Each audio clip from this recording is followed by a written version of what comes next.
Ration card को नहीं रही बिग अपडेट कटिब राज्यर अनेक राशन कार्ड सरकार पक्षर एने गाइडलाइन जारी बीजेपी मतरे अनेक धनी लोक हिताधिकारी होई राशन कार्ड चाउल हड़पुछंती एने सरकार पक्षर नियाजिबो जरूरी पदक्षेप एसहित बाकी राशन कार्डधारी को KYC करने बाध्यतामूलक बोली कहिसंती सरकार।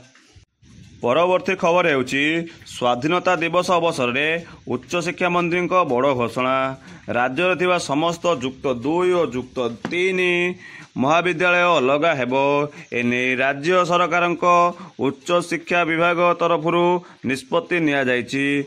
उच्च शिक्षा विभाग निष्पत्ति अनुसार राज्यर समस्त युग्म महाविद्यालय +2 एवं +3 अलगा हेबो एने उच्च शिक्षा मंत्री सूर्यवंशी सूरज गणमाध्यम को सूचना देइछंती। आसंतु नजर पकाइनेबा किछि पाणीपाग संपर्कित खबर उपरे सृष्टि होइछि आउ एक लघुचाप बांग्लादेश तथा पार्श्ववर्ती अंचल में सक्रिय थिबा घूर्णिबलय घूर्णीभूत होई आसंता 24 घंटे लघुचाप परिणत हेबो। एसह मध्य मौसुमी राज्य में सक्रिय थिबारु 5 दिन पर्यंत वर्षा हेबा नहीं पूर्वानुमान करिछि आंचलिक पाणीपाग विभाग।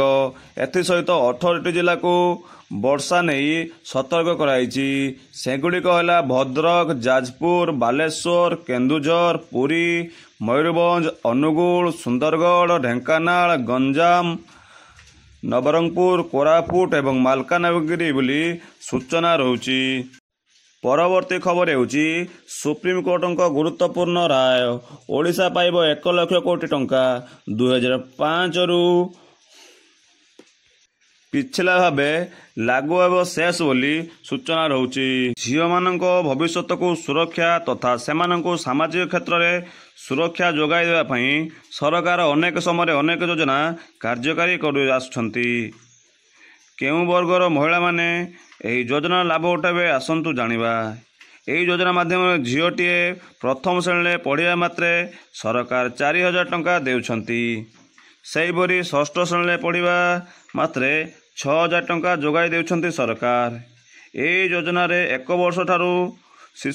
वर्षर शिशु कन्या ठारू आरंभ करी समस्त वर्गर युवती महिला मानंकु सरकार लाभ जोगाई देउछंती। या सहित 18 वर्ष बयस एमानंकु 75,000 टंका जोगाई देउछंती सरकार। आगकू रक्षाबंधन थिबारु एही योजना अंतर्गत राशि 75,000 टंका को 1 लाख को वृद्धि करने पर सरकार लक्ष्य रखिछंती। एही योजना लाभ उठाइबाकू हेले ब्लॉक ऑफिस जाई समस्त दस्तावेज गुड़िक दाखल करने पड़ियो बोली तथ्य रहुछि। परवर्ती खबर हेउची ग्रामांचल विकास हेले ओडिशार विकास और समृद्धि हो बोली कहिसंती मुख्यमंत्री मोहन माझी।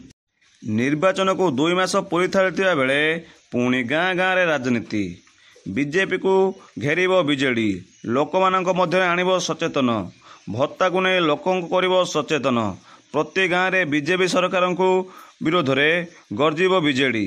बीजेपी निर्वाचन प्रतिश्रुति पानीर गार बोली कहिछि बीजेडी अभियोग आनिछि बीजेपी समस्त 60 वर्षर ऊर्ध्व को 3000 टंका एवं 80 वर्ष ऊर्ध्व एवं 80% रु अधिक भिन्नक्षम व्यक्ति को 3500 टंका भत्ता देव बोली घोषणा करथिला किंतु ताहाकु एबे पूर्ण करूनाही जहाकु नै गाँ गाँ रे बीजेडी भितरे लागिबो राजनीति एवं एहासह बीजेडी 7 दिन पर्यंत विभिन्न पंचायत रे जागरण अभियान आरंभ करने सह यार फोटो उठाई व्हाट्सएप माध्यम रे मुख्य कार्यालय को देबाकू निर्देश रही।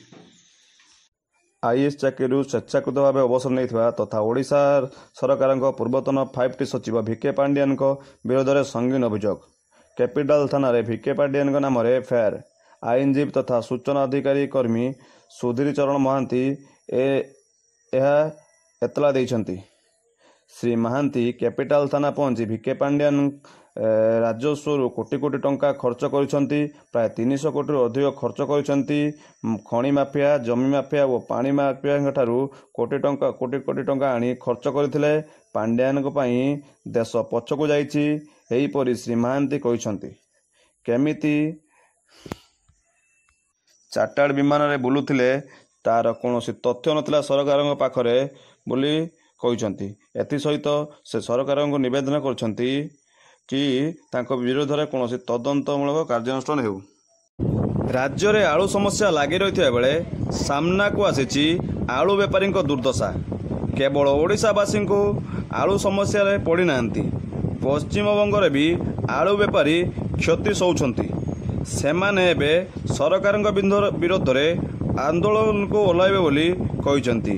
କାରଣ ଅଧା ରାସ୍ତାରେ ଆଳୁ ଗାଡ଼ି ଅଟକୁଥିବା କାରଣରୁ ଅସମୟରେ ପଚି ଯାଉଛି ଆଳୁ। ଏହାରି ଭିତରେ ଭାରି କ୍ଷତି ସହୁଛନ୍ତି ପଶ୍ଚିମବଙ୍ଗର ବେପାରୀ ବୋଲି ସୂଚନା ରହୁଛି। ସ୍ୱାଧୀନତା ଦିବସ ଅବସରରେ ପ୍ରଥମ ଥର ପାଇଁ ମୁଖ୍ୟମନ୍ତ୍ରୀ ଭାବେ ମୋହନ ମାଝୀ ରାଜ୍ୟସ୍ତରୀୟ ସ୍ୱାଧୀନତା ଦିବସ ସମାରୋହରେ ପତାକା ଉତ୍ତୋଳନ କରିଛନ୍ତି। ପତାକା ଉତ୍ତୋଳନ ପରେ ମୁଖ୍ୟମନ୍ତ୍ରୀ ମୋହନ ମାଝୀ ଗାନ୍ଧୀ ମାର୍ଗରେ ରାଜ୍ୟବାସୀଙ୍କୁ ସମ୍ବର୍ଦ୍ଧନ କରିଛନ୍ତି।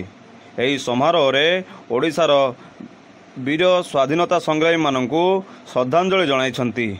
ଏହି ଅବସରରେ ମୁଖ୍ୟମନ୍ତ୍ରୀ ମୋହନ ମାଝୀ କହିଛନ୍ତି, ଓଡ଼ିଆ ଅସ୍ମିତା ସହିତ ଶିଖର ଛୁଇଁବାକୁ ଲକ୍ଷ୍ୟ ରଖିଛୁ। ବଡ଼ ସ୍ୱପ୍ନ ଦେଖାଇବି ନାହିଁ, ଯାହା ପ୍ରତିଶ୍ରୁତି ଦେଉଛୁ ତାହାକୁ ପୂରଣ କରିବୁ। ଶ୍ରୀମନ୍ଦିର ଚାରିଦ୍ୱାର ଖୋଲିଛୁ। 60 ଦିନ ଭିତରେ ଓଡ଼ିଆ ଅସ୍ମିତା ପାଣ୍ଠି କରିଛୁ। ଧାନର MSP 3100 ଟଙ୍କାକୁ କରିଛୁ।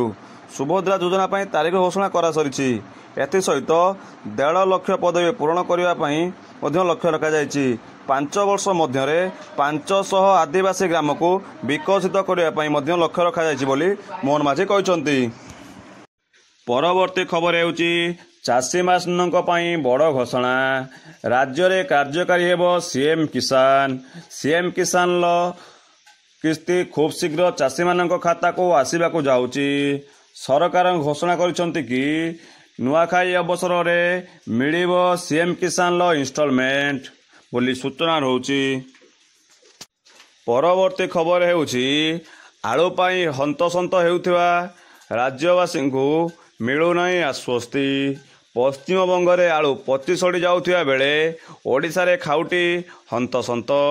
ଏନେଇ ସରକାରଙ୍କ ପକ୍ଷରୁ ଅନେକ ପଦକ୍ଷେପ ନିଆଯାଇଥିବା ବେଳେ ଏନେଇ କୌଣସି ମାର୍ଗ ଫିଟି ପାରୁନାହିଁ, ଯାହାଫଳରେ ଖାଉଟି ହନ୍ତସନ୍ତ ହେଉଥିବାର ଦେଖିବାକୁ ମିଳୁଛି।